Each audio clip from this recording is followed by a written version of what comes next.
मेरो प्रतिस्पर्धा म आफैसँग हो। मैले म आफैलाई जित्नु छ। हिजोभन्दा केही आज सकारात्मक गर्नु छ।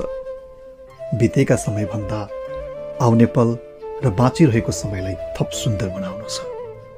हरेक मानिसहरू अरूसँगको प्रतिस्पर्धाका लागि दौडिरहेका हुन्छन्, कुदिरहेका हुन्छन्, तर वास्तवमा आफूले आफ्नै लागि प्रतिस्पर्धा गर्नुभन्दा ठुलो सफलता अरू छैन।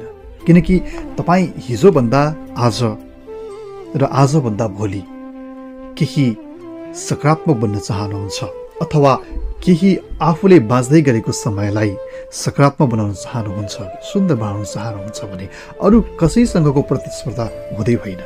केवल तपाईँले हिजो बिताउनु भएको समय, तपाईँले हिजो गर्नुभएको मेहनत, तपाईँले हिजो आर्जन गर्नुभएको ज्ञान, यी सबैसँगको प्रतिस्पर्धा हो।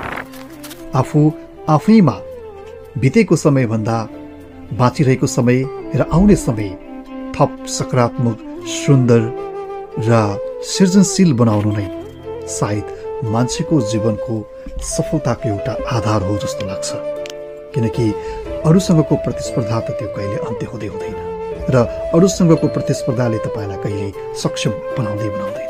प्रतिस्पर्धा गर्नु छ भने आफैसँग गर्नुहोस्, आफै आफ्नो क्षमतालाई निखार्नतर्फ लाग्नुहोस् र आफैमा भएका कमी कमजोरीहरूलाई सच्याउँदै आफैमा भएका